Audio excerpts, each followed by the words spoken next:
Clockwise বা anti clockwise হাতের মুঠিটাকে বলুন কন্ট্রাক্ট, আপন মনে করছেন রিল্যাক্স। Contract, relax. বুক ধকপকানি, হাইপার টেনশন, শ্বাস প্রশ্বাস জোরে পড়ছে, পালস রেট হাই, এটা কাগজে ঠোঙা নেই।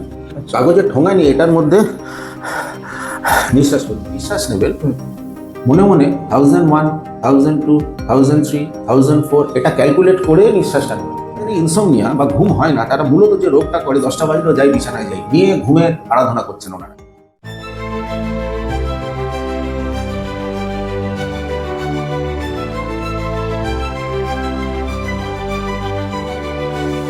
নমস্কার দর্শক বন্ধুরা, ইউটিউব চ্যানেল সচেতনের আজকের আরেকটা পর্বে আপনাদের স্বাগত। সচেতন তার জন্মলগ্ন থেকেই সমাজে ঘটে চলা বিভিন্ন বিষয়, যেগুলো ঘটে গেছে কিংবা যেগুলো ঘটছে সে সম্বন্ধে যেমন সাধারণ মানুষকে সচেতন করার প্রয়াস করে চলেছে, ঠিক একই রকমভাবে মানুষের জীবনযাত্রায় প্রভাব ফেলে এই সকল বিষয়গুলোকে নিয়েও আমরা আপনাদের সামনে নানা রকমের আলোচনা উপস্থাপনা করি। আজ আমাদের সঙ্গে রয়েছেন ডক্টর অমিতাভ ভট্টাচার্য। উনি দুর্গাপুর ইস্পাত কারখানার সমস্ত এক্সিকিউটিভ থেকে নন এক্সিকিউটিভ তাদের কাউন্সিলর হিসাবে আজ বিগত 25 বছর ধরে তিনি কাজ করে চলেছেন। তাই তার যে সুবিশাল অভিজ্ঞতা, সেই অভিজ্ঞতার উপরে দাঁড়িয়ে আমরা সাধারণ মানুষের যে মানসিক যে সমস্যাগুলো হয় সেই বিষয়গুলোকে নিয়ে আমরা ওনার সঙ্গে শুধু আলোচনা নয়, সেগুলো থেকে কি করে আপনারা বেরিয়ে আসতে পারবেন সেই বিষয়গুলো নিয়েও আপনাদের সামনে লাইভ ডেমনস্ট্রেশন দেখানোর চেষ্টা করব। আমি প্রথম যে প্রশ্নটা অমিতাভদার কাছে রাখতে চাই সেটা হচ্ছে, এই মানসিক সমস্যা বলতে আমরা ঠিক কি বুঝি? সাধারণভাবে আমরা মানে অনেক কিছুকেই এই মানসিক সমস্যার মধ্যে ফেলে দিই, সেটা কি আদৌ ঠিক? সেই বিষয়টা নিয়ে যদি আপনি একটু আলোকপাত করেন। কারেক্ট। দেখুন, যখন আমাদের মেন্টাল হেলথের প্রশ্নটা আসে তখন আমরা এটাকে হামেশাই গুলিয়ে ফেলি ফিজিক্যাল হেলথের সাথে। ফিজিক্যাল হেলথ আপনার জ্বর হতে পারে, পেট খারাপ হতে পারে, বড় কোনো অসুখ হতে পারে, এটা আপনি নিজে বুঝতে পারবেন। মানসিক সমস্যার একটা সমস্যা আছে, নিজস্ব একটা সমস্যা আছে, সেটা আপনি সবসময় নিজে নাও বুঝতে পারেন। আশপাশের লোকেরা বলবে যে আপনি এত রেগে যাচ্ছেন কেন, আপনি এত মনমরা হয়ে যাচ্ছেন কেন, আপনি এইসব ফালতু জিনিসে এত ভয় পান কেন, এত ছোঁয়াছুতের বাতিক কেন। যখনই আপনার ব্যবহারটা সামাজিকভাবে অ্যাডাপটিভ হবে না আপনার মনের কারণে, আপনি এটাকে মেন্টাল হেলথের প্রবলেমে ফেলতে পারেন। কিন্তু এটা কতদিন ধরে আছে এরও একটা ইটিওলজি আছে, তাতে আমি যাচ্ছি না। এটা মানুষের হয়, দেখবেন আপনি একটা জিনিসে ভয় পাওয়ার কথা নয়, আমি ভয় পাচ্ছি। একটা ছোট বাচ্চা একটা টেডি বিয়ারে ভয় পাচ্ছে, কেউ বদ্ধ ঘরে ভয় পাচ্ছে একা থাকতে, কেউ ছোট জায়গায় ভয় পাচ্ছে, কেউ আবার ওপেন ক্রাউডেড প্লেসে যেতে ভয় পাচ্ছে। এগুলোকে সব আমরা ফোবিয়া বলি। এক কথায় phobia, irrational fear on a harmless object. জিনিসটা হার্মলেস, আপনি সাপে ভয় পাবেন, ইটস ওকে, কিন্তু আপনি প্লেন ছোট একটা কামরার মধ্যে থাকতে ভয় পাচ্ছেন, এটা একটা অদ্ভুত কারবার। ক্লস্ট্রোফোবিয়া, অ্যাগারোফোবিয়া, এরকম অনেক নাম আছে, আপনারা নেটে দেখতে পারেন। তো এই ফোবিয়াগুলো অ্যাকচুয়ালি সবসময় খারাপ হয় না, এটা ভালো হয়, আমাদের বাঁচায়। ধরে নিন আপনি রাস্তা ক্রস করছেন, ডান দিক বাঁ দিক দেখছেন, কেন? যাতে আপনি চাপা না পড়েন, যাতে অ্যাক্সিডেন্ট না হয়। কিন্তু যদি এটা এরকম হয় যে আপনি রাস্তাই ক্রস করতে পারছেন না, শুধু ডান দিক আর বাঁ দিক দেখে যাচ্ছেন, তাহলে তো সেটা ভয়ঙ্কর ব্যাপার। ওই যে বললাম আপনি অ্যাডাপটিভ নন। তো প্রথমে ফোবিয়ার যদি ঘরের কোনো জিনিসে থাকে এটাকে ডিমার্কেট করুন। ঘরেই কিছু সিস্টেম্যাটিক অ্যাপ্রোচ হতে পারে যা দিয়ে আপনি ফোবিয়া কাটাতে পারেন। তার মধ্যে প্রথম জায়গাটা কি আসি, ডিপ মাসল রিল্যাক্সেশন। মাসল রিল্যাক্সেশনটা আবার কি বস্তু? আপনি ধরুন এরকম একটা চেয়ারে বসলেন, ঠিক আছে, শান্তভাবে বসুন, বসে ইনহেল করুন, এক্সেল করুন, ইনহেল করুন, এক্সেল করুন, 3 বার করুন। করে ক্লকওয়াইজ বা অ্যান্টি ক্লকওয়াইজ হাতের মুঠিটাকে বলুন কন্ট্রাক্ট, আপন মনে করছেন রিল্যাক্স। Contract, relax. মানে শ্বাস নেওয়ার সঙ্গে কি এটার কোনো তাল রাখতে হবে? প্রথমে 3 বার ইনহেল, 3 বার এক্সেল, তারপরে কন্ট্রাক্ট, একটা পেশিকে আপনি কন্ট্রাক্ট করুন। আবার ইনহেল করুন, করে নিজে নিজেই বাইসেপটাকে কন্ট্রাক্ট, রিল্যাক্স, কন্ট্রাক্ট, রিল্যাক্স, এটাও 3 বার। ডান পায়ে চলে আসুন, পায়ের চেটোটাকে কন্ট্রাক্ট রিল্যাক্স, কিন্তু তার আগে 3বার ইনহেল এক্সেল আপনি করেছেন। পেটের muscle contract relax, contract relax. বাঁ পায়ে চলে যান, ডান হাতে চলে যান, সেই inhale exhale, contract relax, contract relax. এবারে লাস্টে যখন মাথায় আসবেন, মাথায় রাখবেন একবার বাঁ দিকে ঘোরাবেন, ডান দিকে ঘোরাবেন, চাপ পড়বে এখানে, পেছন দিকে করতে যাবেন না। আমাদের মানুষের মাথা পেছন দিকে যাওয়ার জন্য ঠিক কিন্তু তৈরি হয়, এটা ঠিক আছে। যখন এই মাসেল রিল্যাক্সেশনটা করবেন আপনি, তখন দেখবেন আপনার পালস রেট অলরেডি খানিকটা ডাউন হয়ে গেছে। ফোবিয়ার সঙ্গে কি পালস রেটটা রিলেটেড? Definitely related. আপনার এই একটা মানুষ যে অত্যন্ত শান্ত, যার এই বুক ধকপকানি, হাইপার টেনশন, শ্বাস প্রশ্বাস জোরে পড়ছে, পালস রেট হাই হয়ে যাবে। আমরা ভূতের সিনেমা দেখলে ছোটবেলায় পালস রেট হাই হয়ে যেত, বুক ধকপক করছে, আমরা বলি না? যদি আপনার ফোবিক সিচুয়েশনে আপনি কিছু চেবাতে পারেন, এটাও কিন্তু এফেক্টিভ। আচ্ছা, এটা যেন মাথায় থাকে, আপনার দৃষ্টি ধ্যান সব অন্যদিকে চলে যাবে, আপনি কিছু খেতে পারছেন। এই জন্য দেখবেন যখন কোনো ঘরে দুর্ঘটনা ঘটে, আপনারা কি পেট ভরে খেতে পারেন? না, খিদেটা মরে যায় প্রথম। কিন্তু যে মানুষটা সেই জায়গাটাতেও খেতে পারবে, সে কিন্তু মহা আনন্দে আছে। ঠিক এই এক্সাম্পলটা আমি দিই, একটা ছাগলের বোধ বুদ্ধি নেই, পাশের ছাগলটাকে কেটে খাওয়া হচ্ছে, ও কিন্তু ঘাস চেবাচ্ছে, বুঝতেই পারছে না। আমরা পারবো? কাল যদি আমার ফাঁসির অর্ডার আসে, আমি আজকে পেট ভরে খেতে পারবো? অসম্ভব, আমি পারবো না। এটা গেল ফোবিয়ার পার্ট। আচ্ছা, এবার আমরা ধরুন যে বিভিন্ন সময় শুনি যে আমরা নিজেরাও বলি খুব অ্যাংজাইটি ফিল হচ্ছে। তো এই অ্যাংজাইটি জিনিসটা কতটা মারাত্মক, কিংবা এটা কি আদৌ এটাকে নিয়ে আমাদের শারীরিক কোনো ক্ষতি হয়, আর এটা থেকে আমরা কিভাবে বেরোতে পারবো? ভীষণই মারাত্মক। আমাদের সবাই মধ্যে যদি উদ্বেগ ব্যাপারটাই না আসে, তাহলে তো আমরা সেই হিপি কালচারের মতো সবসময় মহা আনন্দে আছি। এটা হয় না। প্রথমে এক্সপ্লেন করতে হবে যে অ্যাংজাইটি বা উদ্বেগ ঘটনাটা কি। আচ্ছা, অ্যাংজাইটি হচ্ছে যখন বর্তমানে স্থিতাবস্থাটা আপনি ছেড়ে ভবিষ্যতের আনসার্টেনিটি নিয়ে ভাববেন। আমরা সবাই ভাবি রিটায়ারমেন্টের পর কি হবে, কিন্তু তার একটা পরিমাপ আছে। আমি ভাবতেই শুরু করছি, ধরুন এখানে বসে আছি, হঠাৎ ভাবলাম মাথায় যদি ফ্যানটা খুলে পড়ে যায়, কি হবে? ঘরে বাচ্চা বাইরে পড়তে গেছে, যদি সে তার কিছু ঘটনা ঘটে, বুকের মধ্যে ধকপক শুরু হলো, অ্যাংজাইটি। আচ্ছা, এর কিছু ফিজিক্যাল আর মেন্টাল ম্যানিফেস্টেশন আছে। এটাকে আমরা জেনারেলাইজড অ্যাংজাইটি ডিসঅর্ডার বলি, গ্যাড। সেটা কিরকম হয়? প্রথমে যাদের উদ্বেগ হয়, দেখবেন হাইপার ভেন্টিলেশন স্টার্ট হয়ে যায়, জোরে জোরে নিঃশ্বাস, এত উদ্বেগ। পরীক্ষার আগে, এক্সাম, বাচ্চাদের আগে এটা হয়। ফোবিয়া আর অ্যাংজাইটি কি রিলেটেড? Very much related. আচ্ছা, ফোবিক সিচুয়েশনে আপনার অ্যাংজাইটি হয়, আর অ্যাংজাইটি যে এক্স্যাক্টলি কিসে হবে তার জন্য ফোবিয়ার দরকার নেই। আচ্ছা, ঠিক আছে। এইবারে এই যে নিঃশ্বাস প্রশ্বাস বললাম, হাইপার ভেন্টিলেশন যখন হতে থাকবে, তখন এটা ফার্স্ট উপায় হচ্ছে আপনি শান্ত হয়ে বসুন। কিছু বেসিক ট্রিটমেন্ট আছে। অ্যাংজাইটি ইজ এ উপসর্গ, তো উপসর্গটাকে আগে প্রশমিত করা হোক। সেটা কিভাবে করবো? বসে ডিপ মাসেল রিল্যাক্সেশনটা একটু প্র্যাকটিস করুন। আচ্ছা, ব্রেথ কন্ট্রোল করুন। একটা কাগজের ঠোঙা নিন, কাগজের ঠোঙা নিয়ে এটার মধ্যে নিঃশ্বাস ফেলুন, প্লাস্টিকে ফেলবেন না। কাগজের ঠোঙা কেন? যখন আপনি রেস্ট্রিক্টেড অক্সিজেন সাপ্লাইয়ে নিঃশ্বাসটা ফেলছেন, রেস্ট্রিক্টেড, ক্লোজড নয়, প্লাস্টিক মুখে দিলে তো দম বন্ধ হয়ে যাবে। যখন রেস্ট্রিক্টেড নিঃশ্বাসটা ফেলছেন, যেই ঠোঙাটা সরাবেন, ভক করে এক গাদা অক্সিজেন ঢুকবে, আপনি তখন ব্রেনে এক গাদা অক্সিজেন পৌঁছবে, অক্সিহেমোগ্লোবিন বেশি করে পৌঁছবে, আপনার লজিকটা আবার কাজ করা শুরু করবে। এটা হচ্ছে হাইপার ভেন্টিলেশন বন্ধ করার একটা রাস্তা। আচ্ছা, মানুষের একটা অদ্ভুত ধর্ম আছে। আমরা যখন কোনো বিপদে পড়ি, অনেকে বলে চল লড়ে দেবো, যা থাকে কপালে, যা হবার হবে। এটাকে বলা হয় ফাইট সিচুয়েশন।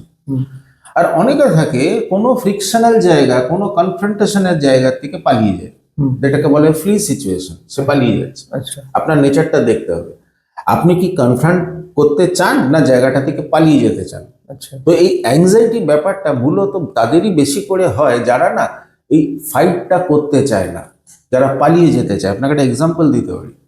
আমাদের দেশের, উইথ অল ডিউ রেসপেক্ট, পলিটিশিয়ানরা এত নর্মাল থাকেন কি করে? টিভিতে আপনি রিয়েলিটি শো দেখবেন, ফ্যান্টাস্টিক। তারপর যদি স্টুডিওতে যান, দেখবেন বাইরে গিয়ে ওনারা বেশ চা খাচ্ছেন,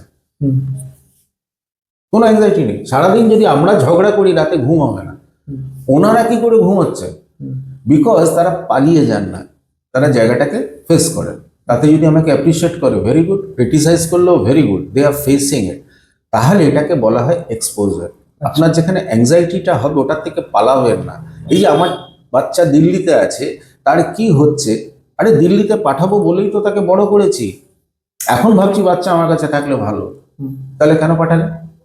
ওকে, তাহলে অ্যাংজাইটি কাটাবার এটা হচ্ছে টোটকা মেডিসিন। আপনি এটা করতে পারেন যে কোনো উদ্বেগের জায়গা থেকে। আর এটা একটা মাথায় রাখবেন, কিছু কিছু অসুখ না, আমার ঠিক বলা উচিত নয়, আমাদের মডার্ন আধুনিক সমাজ ব্যবস্থা একটা বিলাসিতা হয়ে গেছে। যারা পেটের দায় ঘুরে বেড়ায় না, তারা আগে পেট সামলাবে না ফোবিয়া অ্যাংজাইটি নিয়ে চিন্তা করবে? আপনি চিন্তা বলুন তো। তারা খেটে খাওয়া মানুষ, তাদের পশু পালন করতে হবে, চাষবাস করতে হবে, বাবা আমার কি অত সময় আছে চিন্তা করব? দেখুন, আপনার বেসিক নিডটা যখনই ফুলফিল হয়ে যাবে, মাথা একটা উত্তেজনা চায়, যাকে স্টিমুলাস বলা হয়। আমি নিজেই স্টিমুলাসটা নিইনি, তাতেই আমি আমোদ পাচ্ছি। এটাকে সবসময় মাথায় রাখবেন। তাহলে আমরা দেখলাম যে আপনি বললেন যে এই রেস্ট্রিক্টেড কন্ডিশনে যদি ব্রিদিং করি আর মাসেল রিল্যাক্সেশন এক্সারসাইজটা করি, আর জায়গাটাতে এক্সপোজ করতে হবে। হ্যাঁ, আর মানে এটা থেকে ওইটা নিয়ে মানে ভাবাটা একটা মানে লজিক্যাল ভাবার দিকে লজিক্যাল ভাবাতে এই ব্রিদিংটা যদি আপনাদের অসুবিধা হয়, হ্যাঁ, এই বসে রিল্যাক্স করাটাকে, এটাকে 4-7-4 টেকনিক বলা হয়। আমি ডেমো দিচ্ছি। 1001 to 1007 নিঃশ্বাসটাকে ধরে রাখবেন, আবার নিঃশ্বাসটা ছাড়বেন 1004 অবধি বলে, মানে রাফলি আপনি 4 সেকেন্ড 7 সেকেন্ড 4 সেকেন্ড সময় দিচ্ছেন। আচ্ছা, inhale, hold, exhale, 4-7-4। Actually this is very scientific. আপনার যে ব্রিদিং স্টাইলটা আছে, এটা শরীরের সাথে ইনসিঙ্ক হতে হবে, সিঙ্ক্রোনাইজড হতে হবে। যেমন এক্সাম্পলটা সবাই জানে, বিয়নবর্গের পালস রেট 45 ছিল, 50 ম্যাক্সিমাম। আইসবার্গ বলা হতো। হ্যাঁ, উনি উত্তেজিতই হতেন না। অদ্ভুত কাণ্ড, ওই জন্য ওইরকম একটা ক্লাস ফর্মে উনি খেলে গেছেন। তো যাদের এই পালস রেটটা কম থাকবে, তাদের কিন্তু উত্তেজনা, নিজেকে কন্ট্রোল করা, এই জায়গাটা কিন্তু সবসময় হাতে থাকবে। এটা কিন্তু নিজের ওপর, ডাক্তারবাবুরা ওষুধ দিয়ে ওটা ঠিক করে দিচ্ছে, এই অ্যাপ্রোচটা কিন্তু রং। এক্সট্রিম কেসেস ডেফিনেটলি যেতে হবে মেডিকেল পার্সনের কাছে, কিন্তু অনেক কিছু আপনার হাতে আছে, সেটা ঘরে করুন। আমাদের শরীরটা একটা ক্লাস মেশিন, এত চট করে ঘায়েল হয় না। আচ্ছা, এই আমাদের অনেকের রাতে ঠিক করে ঘুম হয় না, তো এটাও কি মানসিক সমস্যা?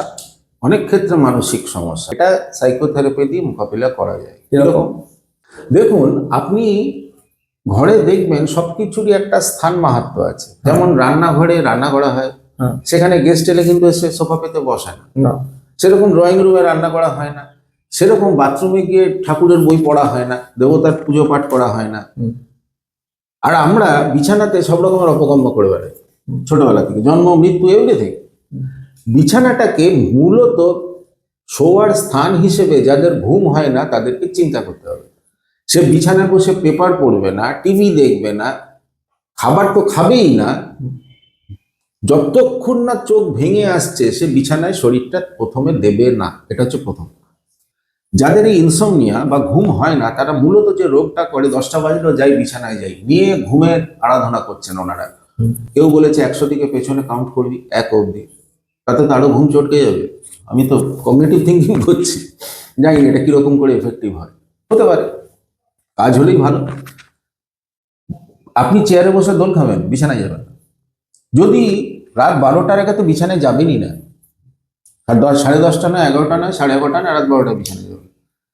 বিছানায় গিয়ে যদি 15 মিনিটের মধ্যে আপনার চোখ লেগে না এলো, আপনি উঠে পড়বেন, ঘরের টুকটাক কাজ করবেন, কাউকে ডিস্টার্ব না করে। এই ফিল্টার থেকে জল ভরলেন, সামনের ঘরটা একটু ঝাঁট দিয়ে দিলেন, কিন্তু বিছানায় শুয়ে শুয়ে ঘুমের আরাধনা করবেন না। এটা হচ্ছে প্রথম। আচ্ছা, দ্বিতীয়, দিনের বেলায় ঘুম নৈব চ, দিনের বেলায় ঘুম চলবে না। তৃতীয়, বিছানায় যাওয়ার আগে মাথায় রাখবেন, দেখুন কখনো খেয়াল করে দেখেছেন, আপনি বাইরে থেকে এলেন, একটা এসি ঘরে ঢুকে কেমন শরীরটা জুড়িয়ে যায়, ঘুম পেয়ে যায়। ঘুমটা কেন পাবে? শরীর তো জুড়োতে পারে। আমাদের বডি টেম্পারেচার যখন হাই থাকে না, আপনার ঘুম আসবে না। এবার কখনো দেখেছেন একটা খেলোয়াড় মাঠে ফুটবল বা ক্রিকেট খেলতে খেলতে ঘুমিয়ে পড়ছে? তার বডি টেম্পারেচার হাই তো। বরঞ্চ অফিসে দেখবেন যে কোনো কাজই করছে না, ফ্যানের তলায় শরীর ঠান্ডা হয়ে গেছে, সে টেবিলে মাথা দিয়ে ঘুমিয়ে পড়েছে। তাহলে আপনি যেটা, যদি বিকেলে স্নান করার অভ্যাস না থাকে, তাহলে অন্তত বডিটা স্পঞ্জ করবেন, বডি টেম্পারেচারটা ডাউন করবেন। আচ্ছা। লাস্টলি মোস্ট ইম্পর্টেন্ট, যেগুলোতে আপনার উত্তেজক খাবার, সেই খাবারগুলো রাতের দিকে বর্জন করবেন। ডিনারটা কিন্তু বাই 8:30 কমপ্লিট করে নেবেন। ওই 10:30টার সময় পেট ভরে খেলেন, নিয়ে এবার ঘুমোতে চলে গেলেন, যাদের ঘুম হয় না এটা আপনারা করবেন। আচ্ছা। ডিনারটা আর্লি করবেন। রাতে ঘুমোবার আগে আপনার একটা গামলায় উষ্ণ জল নেবেন। হুম। উষ্ণ জলে একটু লিকুইড সোপ আর একটু নুন দেবেন, দিয়ে ঘুমোবার আগে অ্যাঙ্কেল অব্দি চুবিয়ে বসে থাকবেন। পা ডলাডলিও করতে হবে না, কিচ্ছু না, কিন্তু টিভি দেখবেন না। পাটা ডুবে আছে, টিভি কেন দেখবেন না এটা আমি বলে দিচ্ছি। দেখুন, কম্পিউটার শাটডাউন করার একটা নিয়ম আছে। আপনারা কি ডাইরেক্ট সুইচটা কি বন্ধ করেন? করি না তো। সেরকম মাথাটাকেও শাটডাউন করতে হয়। আপনি টিভিতে, এখন সবার বাড়িতে কালার টিভি, হই চই চেঁচামেচি ঝগড়া দেখে এবার আপনি যদি ঘুমোতে চান, মাথাটা কিন্তু ওইগুলো নিয়ে কালচার করছে, মাথার মধ্যে বজবজ করছে, এটা কি দেখলাম আমি। তাই যদি আপনি 12টায় ঘুমোতে যান, 11:30টার সময় টিভিটি অফ করে আধ ঘন্টা মাথাটাকে কুল ডাউন হতে সময় দেবেন। এবার আপনি 5-10 মিনিট বসলেন, উঠে পাটা মুছে সটাক বিছানায় চলে গেলেন, আর ঘুরে বেড়াবেন না। এটা কি? This is a form of chelation process বলা হয়। আমাদের শরীরে দুনিয়ার ফ্রি র্যাডিক্যালস জমা হয়ে যায়। দেখবেন আর্টারিজ রক্ত নিয়ে যাচ্ছে, ভেন্স সেটা হার্টে ফেরত পাঠাচ্ছে, এই তো নিয়ম। তো মাধ্যাকর্ষণ তো সবকিছুর উপর অ্যাক্ট করে। যখন পায়ের চেটো অব্দি রক্তটা যাচ্ছে, যেগুলো সেডিমেন্টেড পার্টস, ফ্রি র্যাডিক্যাল, সব বয়স হতে হতে ঠ্যাঙে গিয়ে জমা হয়। এই জন্য দেখবেন বয়সকালে পায়ে ব্যথা হয়, ভেরিকোজ ভেন হয়, পাটা ফেলতে পারছি না, কিছুই করিনি, কি যে হলো। এই যখন আপনি চোবাচ্ছেন, সে বায়োলজিতে আমরা অসমোসিস পড়েছিলাম যে একটা সেমি পারমিয়েবল মেমব্রেনের ভেতর দিয়ে বেরিয়ে যাচ্ছেন, দেখবেন জলটা কালচে হয়ে গেছে। ওই ফ্রি র্যাডিক্যালস গুলো কিন্তু বেরিয়ে গেল শরীর থেকে। আচ্ছা। আপনারা নেটে দেখবেন ফুট প্যাচ পাওয়া যায়, রাতের বেলায় লাগিয়ে দিলেন, সকালে এরকম কালো হয়ে গেছে। তো ওইরকম দাম দিয়ে ওইগুলো কিনবেন কেন? Process is same. আচ্ছা। ইনসমনিয়ার ক্ষেত্রে এগুলো যদি আপনারা করেন, উপকার পাবেন। আরেকটা জিনিস, রাতে শোয়ার আগে একটু ঠান্ডা দুধ খেয়ে, যদি ইনটলারেন্স না থাকে, খেয়ে ঘুমাবেন। এতে একটু ট্রিপ্টোফ্যান এইচ বলে একটি পদার্থ থাকে, যেটা ঘুম সহায়ক। আচ্ছা। আচ্ছা, এবার একটা কথা বলুন যে এই ইনসোমনিয়া যদি আমাদেরকে কোনো শারীরিকভাবে ডিস্টার্ব না করে, মানে আমার রাতে ঘুম হচ্ছে না, তার জন্য আমার ডেলি অ্যাক্টিভিটি সেভাবে কোনো এফেক্টেড হচ্ছে না, আমার শরীরে কোনো এফেক্টেড হচ্ছে না, তাহলেও কি আমি এটা নিয়ে খুব বেশি চিন্তা করব? 100 বার করবেন। আচ্ছা। এটাকে স্লিপ ডিপ্রিভেশন বলা হয়। একটা মানুষ যদি 36 ঘন্টা না ঘুমায় না, একদম 12টা হয়ে যাবে। আচ্ছা। বিকজ আমরা কিন্তু নাকচারনাল, মানে পেঁচা বাদুড় কিন্তু নই। সূর্য ডুববে, প্রকৃতি আমাদের এমন করে বানিয়েছে, এবার তুই ঘুমো। মানুষকে ঘুমোলে চেতন মন যেটা আছে, এটা তো সারাদিন ধরে নানা রকম উত্তেজনা নিয়ে কালচার করছে, তাকে তো অফ করতে হবে, একটু রেস্ট দিতে হবে। আপনি যদি সারাক্ষণ একটা কম্পিউটার চালিয়ে রেখে দেন, ইট উইল হ্যাং, ওটা হ্যাং করে যাবে। তাই মাঝে মাঝে ওটাকে একটু রেস্ট দিতে হয়, এসি ঘরে রাখতে হয়। ভেবে দেখুন, নর্মালি কম্পিউটার যেখানে কাজ করায় সে ঘরগুলো এসি হয় কেন? হ্যাং করে যাবে। প্রথম আপনার হ্যাং করবে মাথা। কিরকম হ্যাং করবে? এটাকে স্লিপ ডিপ্রিভেশনে আপনার কোনো অসুবিধা হচ্ছে না, আপনি ভীষণ সাংঘাতিক একজন মানুষ, না ঘুমিয়ে কাটিয়ে দিচ্ছেন। আপনার যেটা কগনিশন আছে, চিন্তার ক্ষমতা, এই চিন্তার ক্ষমতাটা হ্রাস পাবে।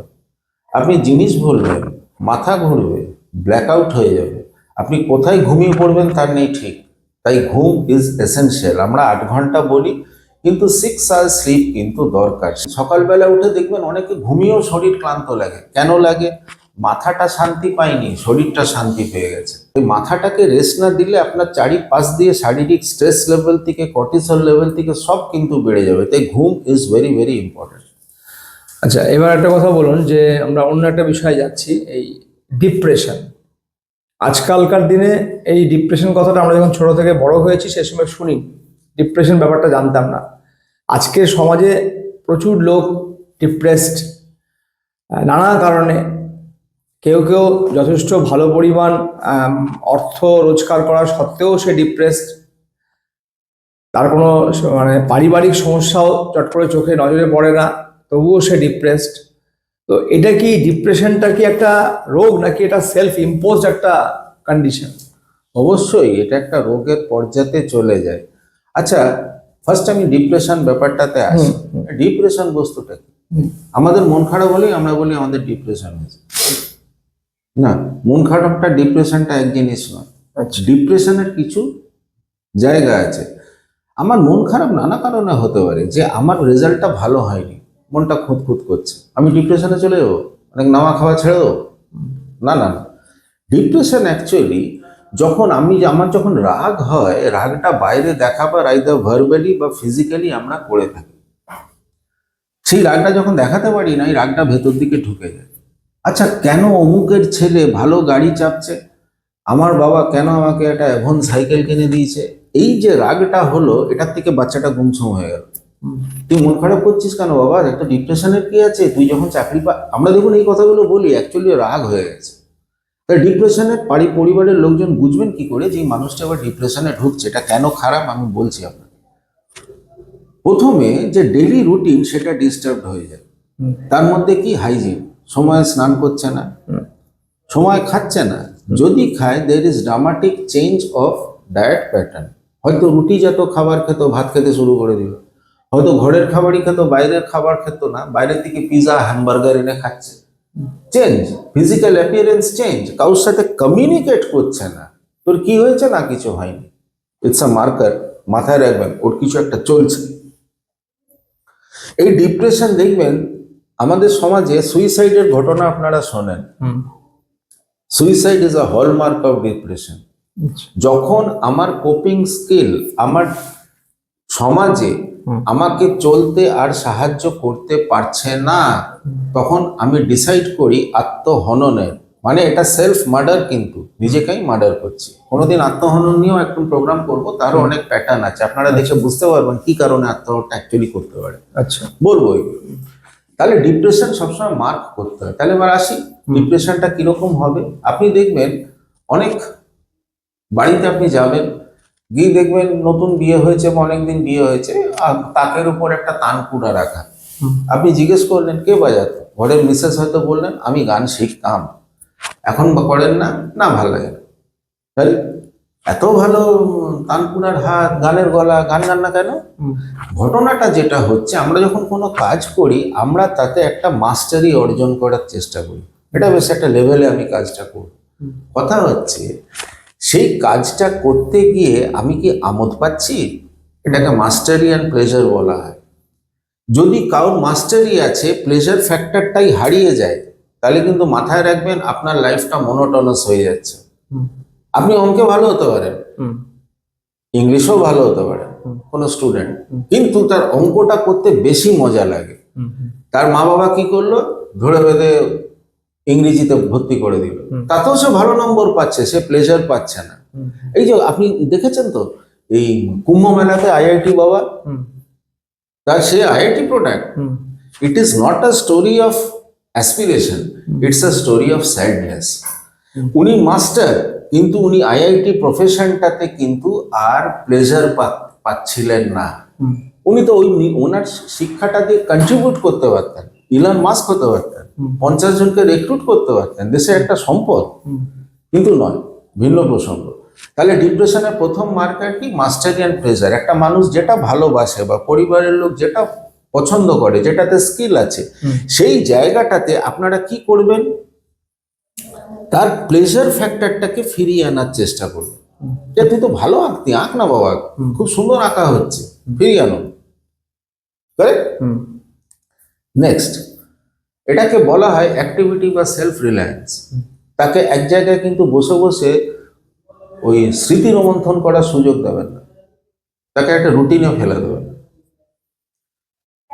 ডিপ্রেশনের একটা প্রধান লক্ষ্য হচ্ছে আপনাকে আলসেমি ধরবে। এক জায়গায় বসে আছে, সে মানুষটা ফিজিক্যাল অ্যাক্টিভিটি করতে চাইছে না।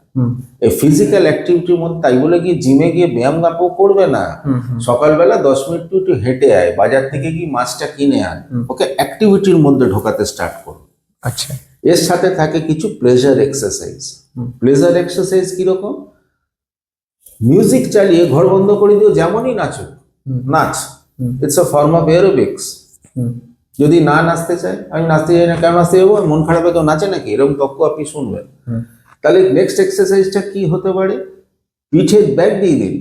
বয়স্কদের এগুলো করা যাবে না। তাকে প্লেজার এক্সারসাইজের মধ্যে সিম্পল হাত পা, যেমন লাফিং ক্লাব, প্লেজার এক্সারসাইজ, আপনার ওই মোটিভেশনটা চলে যাবে। Next very important, that is regarding food. Depression কাটাবার ফুড একটা খুব বড় জিনিস আছে। বলি, যাদের সুগার ফুগার নেই, তারা যে চকলেটের উপর ক্যারামেল কোটিং আছে না, ধরুন ক্যাডবেরি, মাঞ্চ, এক্লেস, এই ক্যারামেল মাথাতে কিছু ফিল গুড হরমোন আছে, তার মধ্যে ডোপামাইন, সেরোটোনিন, এটা আমাদের ভালো অনুভূতি দেয়। তো আপনার যদি ফিল গুড হয়, লালু যাদবজি বলেছিলেন, আমরা মস্করা মেরেছিলাম এক সময়, কিন্তু কত বড় কথা বলেছিলেন, যার মনে ফিল গুড আসবে সে শ্মশানেও ফিল গুড, কোনো মলে গিয়েও ফিল গুড। যদি ফিল গুড না আসে, আপনার ভেতর থেকে কিচ্ছু ভালো লাগছে না, তাহলে তো নর্মালি আপনি ডিপ্রেশনে ঢুকে যাচ্ছেন, ভালো কেন লাগবে না? তাহলে কি করবেন, এই ক্যারামেল কিন্তু ডোপামাইন সহায়ক, এটা আপনাকে ইনক্রিজ করে। আচ্ছা। হলুদ ফল, এখন গরমকাল আসছে, তাল, আম, কাঁঠাল, very rich in vitamin B complex. এই ভিটামিন বি কমপ্লেক্স ফ্যাক্টরটা এগেন ডোপামাইন সহায়ক। আচ্ছা। 3 নম্বর, isometric exercises, that is light weight training, আচ্ছা। ডোপামাইন ইনক্রিজ করবে। তো আপনাকে কৌশল করে যখনই মন খারাপ হবে খেয়াল রাখতে হবে, এই যে নিউরো ট্রান্সমিটারটা আছে ডোপামাইন, এটাকে সিক্রিশনটা আমাকে বাড়াতে হবে ন্যাচারালি অ্যান্ড উইথ এক্সারসাইজ। ডাক্তারের সাইকোটিক মেডিসিন খেয়ে নয়। ওভার দ্য শেলফ অনেক সাইকোটিক মেডিসিন আছে, আমি নাম করছি না, যেগুলো খেলে আপনি সোশ্যালাইজ করবেন, ভালো থাকবেন, এগুলো হতে পারে। অনেকের মধ্যে এই বিষয়টা আমরা দেখতে পাই, এটা হচ্ছে তারা নিজেদের রাগ কন্ট্রোল করতে পারে না। কারেক্ট। তো এইটা কি বিষয়? এটাও কি এটা মানসিক সমস্যা? অবশ্যই। আচ্ছা। অ্যাঙ্গার ম্যানেজমেন্ট বলা হয়। আমি রেগে যখন যাব, মানুষের যে আমরা কমিউনিকেট করি না, এই কমিউনিকেশনে 75% প্লাস ইজ নন ভার্বাল, আমায় মুখে বলতে হয় না। ধরুন আমি করে হাতটা তুললাম, আপনারা তো বুঝে যাচ্ছেন আমি আপনাকে আঘাত করতে যাচ্ছি বা ভয় দেখাচ্ছি, নন ভুরুটা কুচকে তাকালাম, আমি রেগে, এটা নন ভার্বাল, আমাকে কিছু বলতে হচ্ছে না। এইসব মানুষদের অ্যাকচুয়ালি দুটো প্রবলেম হয়। এক, ভেরি লো ইম্পালস কন্ট্রোল, মানে যেটা আবেগ সেটাকে আমি ধরে রাখতে পারছি না, 1 নম্বর। 2 নম্বর part, very low frustration tolerance, কোনো রকম বাধা বিপত্তি আমার সহ্য হচ্ছে না। বুঝিয়ে দিই, আপনি ধরুন ব্যাংকের লাইনে দাঁড়িয়ে আছেন, আপনার হচ্ছে 10 নম্বর, আপনি আনন্দবাজার পড়ছেন না, ঠিক আছে লাইন এগোচ্ছে এগো। আর যিনি 3 নম্বর, তিনি চেঁচামেচি করছেন, ও দাদা হাতটা চালান, আর কতক্ষণ দাঁড়াবো। আমরা বলি লোকটা আপনি রেগে যাচ্ছেন কেন, এক্ষুনি তো আপনি পাবেন, ওর ফ্রাস্ট্রেশন টলারেন্স কম। তাহলে এই অ্যাঙ্গার ম্যানেজমেন্ট জায়গাটা ছোটবেলার থেকে কিন্তু টেক কেয়ার করতে হয়। এই বাচ্চা আবদার করলেই হাতে আকাশে চাঁদ এনে দেওয়ার মতো করে দেওয়া উচিত নয়। মিষ্টির দোকানে গিয়ে মিষ্টি খেয়ে নিতে পারবেন না, পয়সা দিতে হবে, কন্ডিশন সাপ্লাই। সেরকম এই কন্ডিশন সাপ্লাই বাচ্চাদের শেখাতে হবে, তুমি হোমওয়ার্ক করো তাহলে তুমি পাবে, তুমি চাইছো বলে আমি দেবো না। এটাতে করে কি মানুষের পেশেন্স বাড়ে। আমরা ইংরেজিতে বলি পেশেন্স ইজ দ্য কি টু প্যারাডাইস। কিন্তু আপনি সবকিছু করার পরও আপনি দেখছেন আপনি রাগ ধরে রাখতে পারেন না, তাহলে করবেনটা কি? ফার্স্ট আপনার ইম্পালস কমাতে হবে। কি করে কমাবেন? কিছু কথা আছে যেটা আমাদের মনে কোনো প্রক্রিয়া সৃষ্টি করে না, এটা আগেও আমি বলেছি বহু জায়গায়। যেমন ধরুন আমি যদি বলি টেবিল, এটা শুনে আবার কি হবে, কিন্তু যদি বলি রক্ত, সাপ, মনে একটা প্রতিক্রিয়া হচ্ছে। তাই যে প্রতিক্রিয়াতে আপনার মনে একটা ইমোশনাল জায়গা গ্রো করে যাবে যে আপনার কিছু উত্তর দিতেই হবে, সেম প্রসেস আপনি মনে মনে 1001 to 1006 ক্যালকুলেট করবেন, 6টা সেকেন্ড সময় দেবেন, তারপরে উত্তরটা দেবেন। কিন্তু এখানে নেতা নেত্রী আছে, হয়তো বলে বসলো আপনাকে ধরে চাপকানো উচিত, ঠিক কথাটাই বলছে, কিন্তু আমাদের শুনলে রাগ হয়ে যাবে। লো ইম্পালস কন্ট্রোল, আপনি তো কথায় কথায় রেগে যান। লো ইম্পালস কন্ট্রোল, আপনি একটু সময় নিয়ে 6 সেকেন্ডস, এবার 6 সেকেন্ডসটা কেন, ওয়াই নট 10 সেকেন্ডস? আপনি যখন কোনো ইমোশনাল জায়গায় আসবেন, ধরুন ব্রেনের দুটো নার্ভ এন্ডিং আছে, একটাতে না বেশি নিউরো ট্রান্সমিটার ঘনীভূত হয়ে যায়, সেটা আপনাকে ফোর্স করবে ইম্পালসিভ হতে। এটা রাফলি 6 সেকেন্ড সময় লাগে এই নিউরো ট্রান্সমিটারটা ডাইলিউট হতে। তা আপনি দাঁড়া উত্তর দিচ্ছি, এইভাবে ঘড়ি দেখে তো আপনি আনসারটা দিতে পারবেন না 6 সেকেন্ড বাদে, তাই মনে মনে এটা ক্যালকুলেট করে দেবেন। আচ্ছা। Anger management. আচ্ছা। ডিপ ব্রিদিং তো আছেই, 474 আছে। রেগে যাচ্ছেন, উত্তর দেবেন না। আমরা বাংলায় বলি বোবার শত্রু নেই, ভেরি ট্রু। যেটা মোস্ট ইম্পর্টেন্টলি আপনাদের আমি যেটা ডিসকাস করব, এটাকে আমরা হল্ট টেকনিক বলি, HALT। Don't go to hungry, H for halt. আপনার পেটে যদি খিদে থাকে, আপনার মেজাজ খিটখিটে হয়ে যাবে। একটা বাচ্চাও তো কাঁদে, খিদে পেলে মাকে মারে, যে খাইয়ে দেওয়া হলো বাচ্চাটা শান্ত হয়ে যাবে।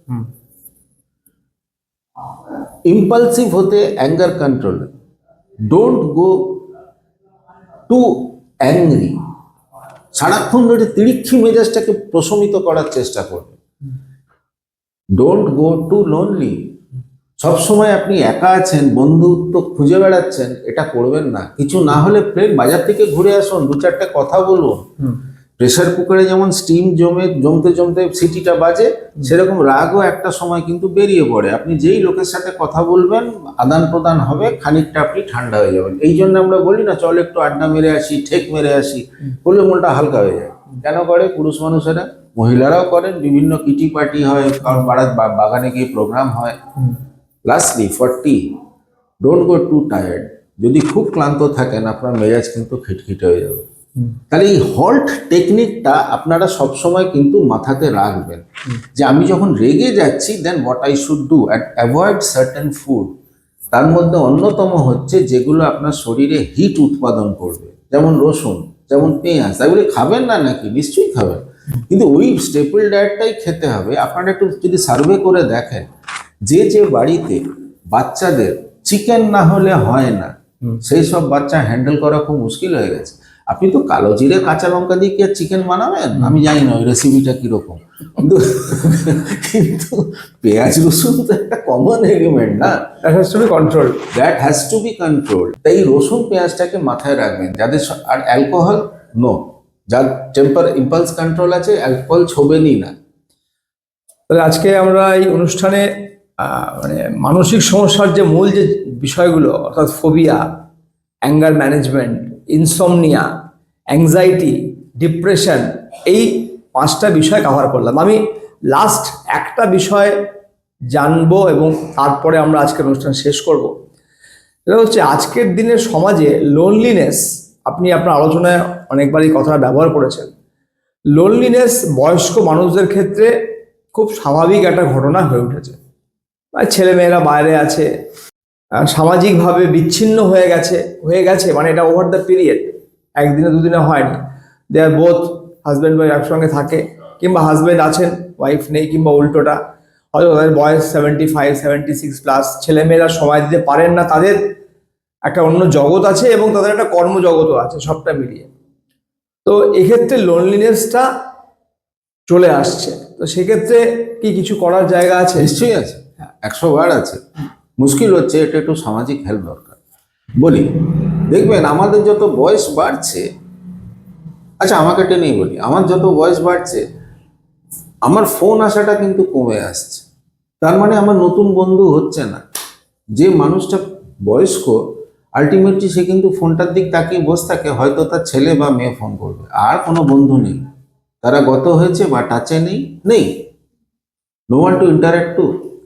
এটাকে আমরা ওল্ড ফার্নিচার সিনড্রোম বলি। বয়স্কদের যেটা হয়, তাদের মনে হয় যে আমরা ঘরে পুরনো ফার্নিচার হয়ে গেছে। এবার করবেন কি? ঘরে তো মেম্বার নেই, আপনি তো মেম্বার টেনে আনতে পারেন না। তো নিজে থেকে কি কিছু করার আছে? আছে, কিন্তু আছে। আপনারা যেটা করবেন, অনেককে দেখবেন এই সিটি সেন্টার চত্বরে 2-3 তলা বাড়ি আছে, একজন বয়স্ক লোক, ওই মহিলা যে বারান্দাতে চেয়ার পেতে বসলেন, সিসিটিভি ক্যামেরার মতো উনি বসেই গেছেন। এই কারবারটা করবেন না। আপনি যদি হাঁটুর ব্যথা, কোমরের ব্যথা, ওঠা নামার অসুবিধা হতে পারে, কিন্তু নিজেকে অ্যাক্টিভিটির মধ্যে রাখুন। ধরুন বাগানের ফুল তো তুলতে পারেন, যদি ঠাকুর দেবতা বিশ্বাস করেন, ওনাকেই বিশ্বাস করে কিছু না কিছু মন্ত্রোচ্চারণ করতে পারেন। টিভিতে ওই শাশুড়ি বৌমার কুটকাচারি গ্যাদে সিরিয়াল শুনবেন না, গান শুনুন, ভালো ভালো সিনেমা দেখুন। আপনার জমানা এই যে